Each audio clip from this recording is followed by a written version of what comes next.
Hi everyone, and welcome to Jane Talks Buffy, where I'll be talking about and reviewing all the episodes of Buffy the Vampire Slayer in order. Today I'm looking at Season 6, Episode 6, All the Way. We begin the episode with Halloween at the Magic Box, and Xander foreshadowing Season 7 with his costume, while Dawn poo-poos the idea of dressing up, and Willow yells at a witch. If I see one more idiot that thinks witches are all hairy moles and rotten teeth. Excuse me, do you have any candy corn?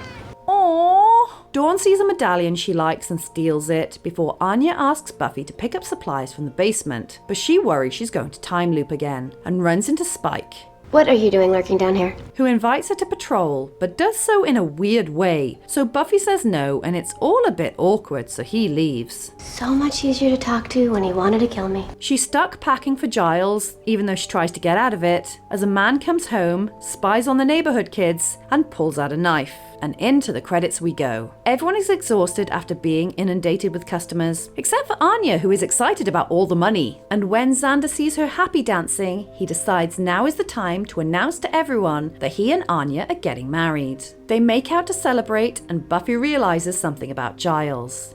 Is that why you're always cleaning your glasses? So you don't have to see what we're doing? Tell no one. They throw an impromptu party, which Willow magically decorates, which Tara calls her out on. Why use magic when you can do something naturally?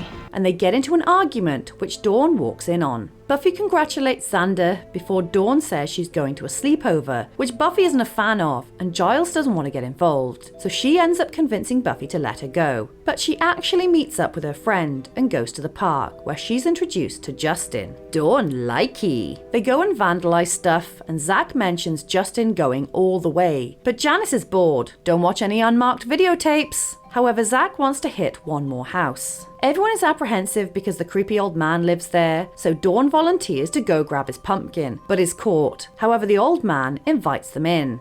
Daddy's got a treat.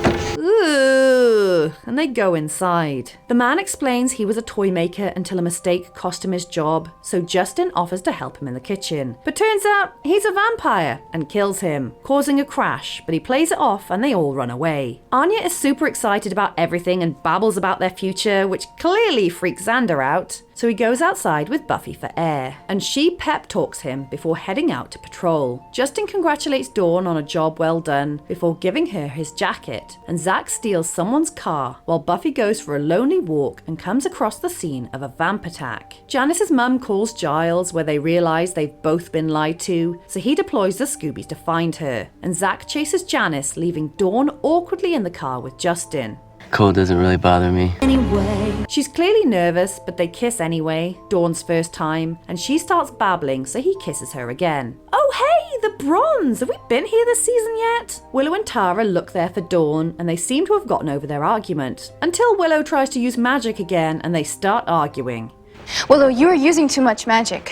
What do you want me to do? Just sit back and keep my mouth shut? Well, that'd be a good start.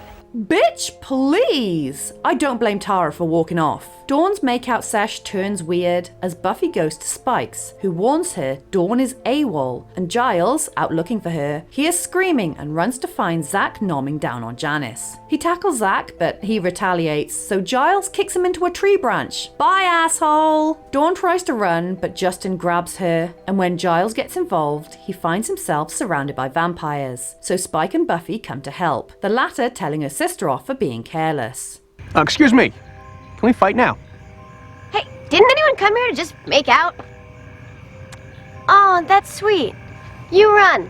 A big fight ensues, with this guy immediately getting dusted by Buffy, Dawn kneeing Justin in the nards, Giles dusting two vampires in quick succession, Spike getting mad and crossbowing this guy, and Buffy getting into a tussle with this guy who looks like he works in finance before beheading him with a car door. Dawn creeps through the woods where she's pinned by Justin, but she stakes him as he tries to bite her, leaving Buffy to apologize to Xander and Anya for cutting their party short and thanks Spike for his help. Tara is still mad and storms upstairs, and Buffy makes Giles deal with Dawn's behavior.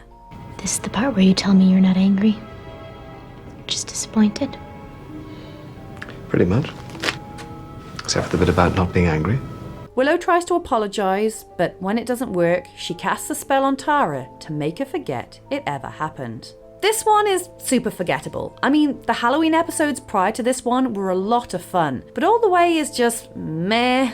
I know it's supposed to be mirroring Buffy in the earlier seasons, but I just don't care enough about Dawn for it to make any impact. What is important about this episode, however, is just how much it foreshadows. I've mentioned Xander's pirate costume, ouch, but we also see the doubt creep in over his and Anya's relationship, which will come up again in a major way down the line. Dawn falls for a guy with a letter jacket, something she will do again in season 7. Spike and Buffy's awkward conversation in the basement alludes to their upcoming relationship, and Buffy expecting Giles to deal with Dawn's behavior is exactly why he will leave soon, and why he said he wasn't getting involved in the decision to let Dawn go or not. But the main one is all about Willow. She is out of control and turns to magic to solve everything, big and small, and is in denial over how things could have gone wrong, which is a major theme all season long. She would rather Tara be quiet than have an opinion about it, and uses magic against her to completely violate her when things don't go her way, rather than actually work at their relationship and grow as a person. Tara noticeably stammers around Willow, something she did before when she was nervous or intimidated. And in fact, Willow is doing to Tara exactly what her toxic family was doing to her, using a lie to keep her under control. Willow doesn't deserve Tara. There, I said it. Before I sign off, I need to talk about the old man. I know the show loves a comedic misdirect, but seriously, how unnecessarily creepy did they need to make that guy? He was just sinister. He was more skin crawling than Norman Pfister, whose skin was actually crawling. Yeesh, I know you can't judge a book by its cover, but when that cover invites you into his house and calls himself Daddy, it's hard not to run screaming in the opposite direction. Anyway, we had a decent body count this time around with 8. Our first human this season, the creepy old man, killed by Justin, and 7 vampires. Zach, kicked into a tree by Giles. This guy who rushed Buffy and didn't live to tell the tale. 2 lady vampires killed in quick succession by Giles, 1 guy crossbowed by Spike, 1 beheaded by Buffy, and finally, Dawn joins the party by dusting Justin. That brings our running total to 1 human, 10 vampires, and 11 demons. So there you have it. That was all the way. Let me know your thoughts in the comments below, or come say hi on social media. If you enjoyed this video, then please hit that like button, it really does mean a lot, or consider subscribing if you want to be sired by my channel. Alternatively, feel free to check out my other YouTube channels. Thank you so much for watching, I'll speak to you soon, and don't let the vampires bite.